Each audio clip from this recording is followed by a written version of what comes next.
Hello. My light is fading fast, so I'm just want to say this very quick message. It's not your job to wake up other people. It's not your responsibility to ensure that other people are spiritual and they're on a spiritual path and they understand spiritual truth.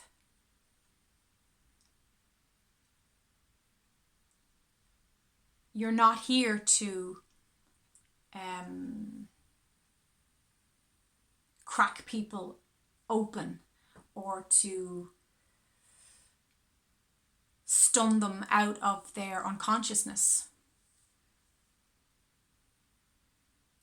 You can be an example, absolutely. You can share your experiences and you can share your understanding and your wisdom. Absolutely. I encourage that. But it's not up to you to push people through that threshold. And for people who weren't born awake, or well, we're all kind of born awake, but then we kind of go back asleep so that we can play the game of life.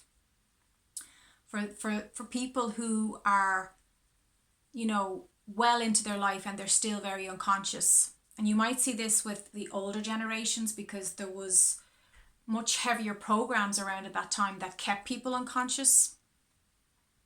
You might be tempted that, you really want to drum in the message that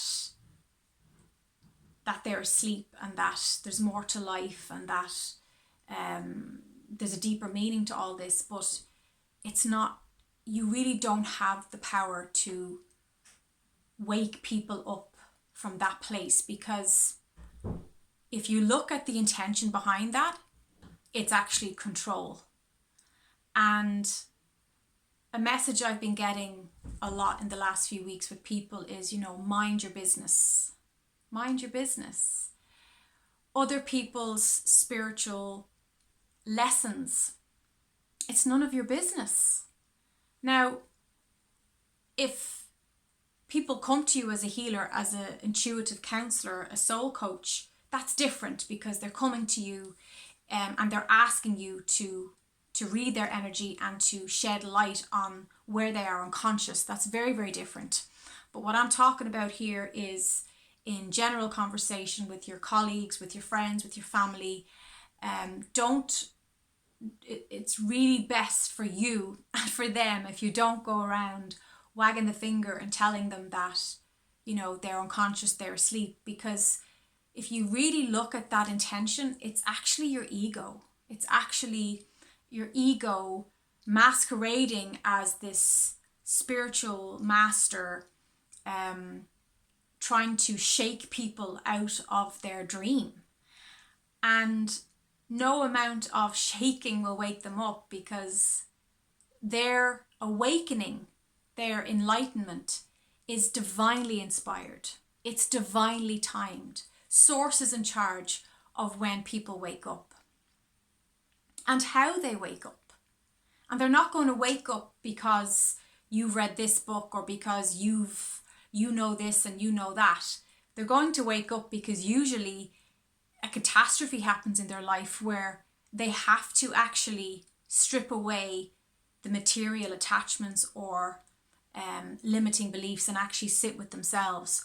Or for some people, it's literally just having a beautiful experience in nature, looking at a sunset and something clicks into place and it's like, wow, I'm feeling something deeper go on here. And with my work, I see people waking up all the time, and it's happening more and more and more, and I can just see it expanding. So there's nothing to worry about. People are waking up all around us and it's beautiful, and all we do is we just love people wherever they're at.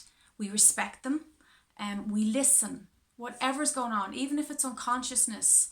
We hold a space, we show compassion, and we listen, and we have respect and honor for whatever's going on for them. I do see some people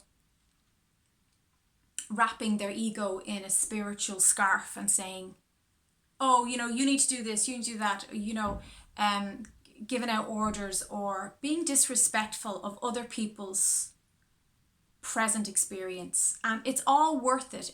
Everything we go through is going to take us to a more conscious, higher state of consciousness. So it's about trusting that process and accepting, well, that's where that person is. This is where I am. That's where that person is. And we're all exactly where we are supposed to be. I did a video called You Are Exactly Where You Are Meant to Be Right Now. I did that during the summer.